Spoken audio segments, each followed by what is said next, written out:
বিবি ডিজিটেলৰ অন্য এটা ভিডিঅ'লৈ আপোনালোক সকলোকে স্বাগতম জনাইছোঁ।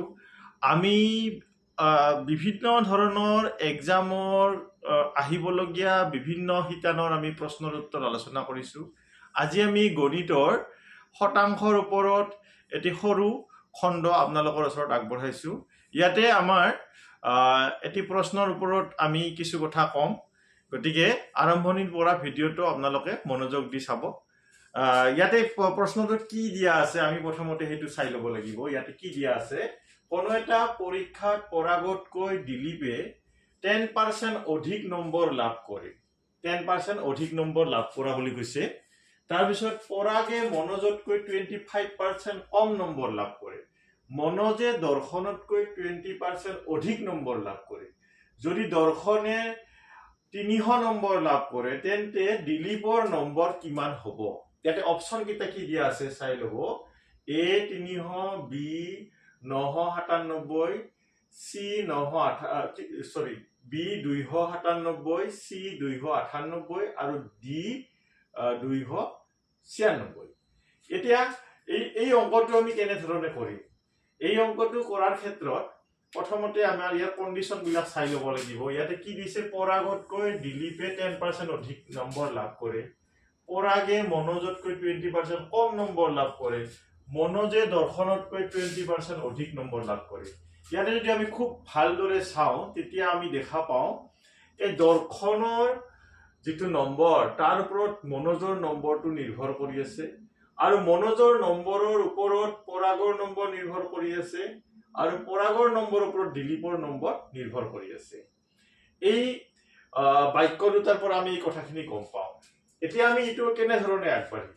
যিহেতু দৰ্শনৰ আমি যদি এই গোটেই প্ৰশ্নটো পঢ়ি চাওঁ তেতিয়া আমি দেখা পাওঁ দৰ্শনৰ ওপৰতে গোটেইখিনি কথা কি হৈ আছে, নিৰ্ভৰ কৰি আছে। গতিকে আমি প্ৰথমতে কি কৰিম, এনেহেন ধৰণৰ সমস্যাৰ ক্ষেত্ৰত আমি কি কৰিম, দৰ্শনৰ নম্বৰটো ধৰি লওঁ। ধৰা হ'ল দৰ্শনৰ নম্বৰটো 300 দিয়াই আছে, কিন্তু আমি এইটো আমি পিছত 300টো আমি ধৰি ল'ম। কেনেকে ধৰি ল'ম সেইটো আমি অলপ পিছত গম পাম। ধৰা হ'ল দৰ্শনৰ নম্বৰ কিমান, 300 x কিমান ধৰিলো, x বুলি ধৰিলো। এতিয়া আমি প্ৰথমতে এই বাক্যটো চাম, মনোজে দৰ্শনতকৈ 20% নম্বৰ অধিক নম্বৰ লাভ কৰে। এতিয়া মনোজৰ নম্বৰ কি হ'ব? প্ৰথমতে আমি মনোজৰ নম্বৰটো বাহিৰ কৰিম। মনোজৰ নম্বৰ কি হ'ব? মনোজৰ নম্বৰ হ'ল কি, xতকৈ কিমান বেছি, 10% বেছি, 20% অধিক। তাৰ মানে xৰ 20%টো এনেকে যোগ কৰি ল'ব লাগিব ইয়াতে। যদি এনেকে যোগ কৰি তেতিয়া কি হ'ব এইটো চাই ল'ব। এইটো হ'ব 20x by 100। এইটো 5 বাৰ যাব। এতিয়া ইয়াৰে কি হ'ব number, x plus x by 5। That means এইটো কি হ'ব 6x by 5। এনেকুৱা ধৰণৰ আমি কৰি আহিছো আগতে। গতিকে আমি কি পালো, মনোজৰ নম্বৰটো পালো। এতিয়া মনোজৰ নম্বৰটো কাৰ ওপৰত নিৰ্ভৰ কৰি আছে, পৰাগৰ নম্বৰটো মনোজৰ নম্বৰৰ ওপৰত নিৰ্ভৰ কৰিছে। এতিয়া পৰাগৰ নম্বৰ আমি উলিয়াম। পৰাগৰ নম্বৰটো কেনেকে উলিয়াম? পৰাগৰ নম্বৰ ইমান পাৰ্চেণ্ট কম, তাৰ মানে কি মনোজতকৈ কম 25%। মনোজৰ আছিল এইটো, ইয়াৰ পৰা কি বিয়োগ দিব লাগিব, যে ইমানৰ কিমান পাৰ্চেণ্ট, 25% বিয়োগ দিব লাগিব। এনেধৰণে বিয়োগ দিব লাগিব। এইখিনি এতিয়া চিম্পলিফাই কৰিম আমি। এইখিনি চিম্পলিফাই কৰিলে কি হ'ব, এইটো 6x 25% এনেকুৱা হয়। এইটো 5 বাৰ যাব, 5 দিয়া কেইবাৰ যাব, 20 বাৰ যাব। এতিয়া আমি কি পালো, 6x by 5 মাইনাছ এইটো হ'ব 6x by 20। এইখিনি চিম্পলিফাই কৰিলে কি হ'ব, এই দুটাৰ লসাগু হ'ব 20। এতিয়া 5ৰে 20ক 4 বাৰ যায়, 6 4 গুণ 24x, আৰু ইফালে এইটো কি হ'ব, 24ৰ 6 গ'লে কি হ'ব, 18x by 20। এইটো হ'ল। তাৰপিছত এইবাৰ আহিল দিলীপৰ নম্বৰ এইবাৰ দিলীপৰ নম্বৰটো দিলীপৰ নম্বৰটো কেনেকৈ আহিব এইটো আমি চাই লওঁ যে দিলীপে কি কৈছে পৰাগতকৈ 10% পৰাগৰ নম্বৰ কিমান আছিল ইমানৰ লগত কিমান বেছি হ'ব যোগ হ'ব এই কাৰণে ইমানৰ কিমান পাৰ্চেন্ট 10% এইখিনি আমি এটা সিম্পলিফাই কৰিম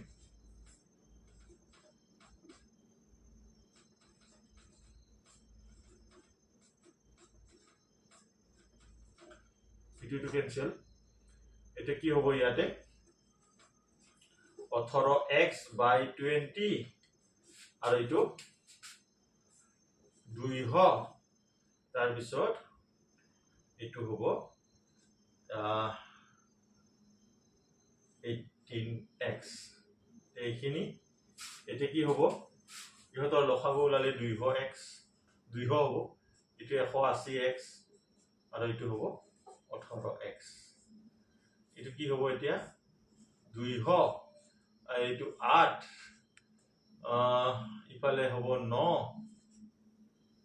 আৰু এইটো 1 কি হ'ব 198x by 200 এইটো হ'ব দিলীপৰ নম্বৰ এতিয়া দিলীপৰ নম্বৰটো উলিয়াব লাগে দিলীপৰ নম্বৰটো আমি কেনেকৈ উলিয়াম দিলীপৰ নম্বৰ পালো 198x x ৰ হৰণে আমি কি লিখি যেহেতু x ৰ মানটো দিয়া আছে আমাৰ মই এটা কৈছিলো নে যে x ৰ মানটো আমি পিছত ধৰি গম পাম যে 300 এইটো 300 হল এইটো ক্যান্সেল দিব পাৰি এনেকে ইয়াৰ পিছত এইটো কি হ'ব 2 ৰে কিমান বাৰ যাব ইয়াক 2 ৰে যদি আমি বাৰ দিও ইয়াক কেইবাৰ যাব 2 ৰে 9 দুগুণ 18 আৰু ইফালে 18 হল 9 দুগুণ 18 এতিয়া এইটো এনেকে হ'ব 3 গুণ 27 7 হাতে গেল 2 3 গুণ 27 27 2 29 গতিকে আমি কি পালো 297 পালো 297 গতিকে এনেহেন ধৰণে এই অংকটো আমি কৰিব পাৰো আৰু এইটো বৰ বিশেষ টান অংক নহয় ইয়াতে এই বাক্য কেইটাৰ মাজতে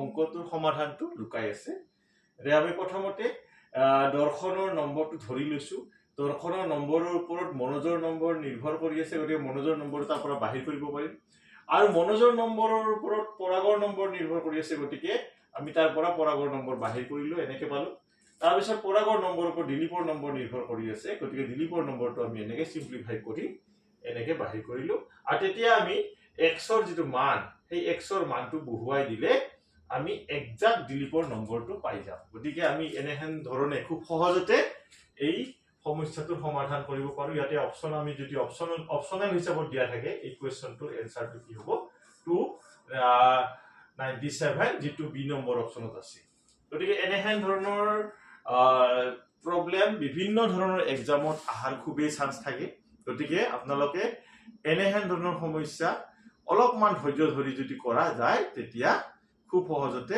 মিলাই ল'ব পাৰিব গতিকে আজিলৈ মই এইখিনিয়ে আলোচনা কৰিলো গতিকে পৰৱৰ্তী সময়ত আমি শতাংশৰ আৰু কিছু কথা লৈ আপোনালোকৰ ওচৰত হাজিৰ হ'ম গতিকে ভিডিওটো কেনেকুৱা লাগিছে জনাব যদি ভাল লাগে তেতিয়া লাইক শেয়াৰ কমেন্ট কৰিব নাপাহৰিব আজিলৈ ইমানতে এৰিছো ধন্যবাদ শুভৰাত্ৰি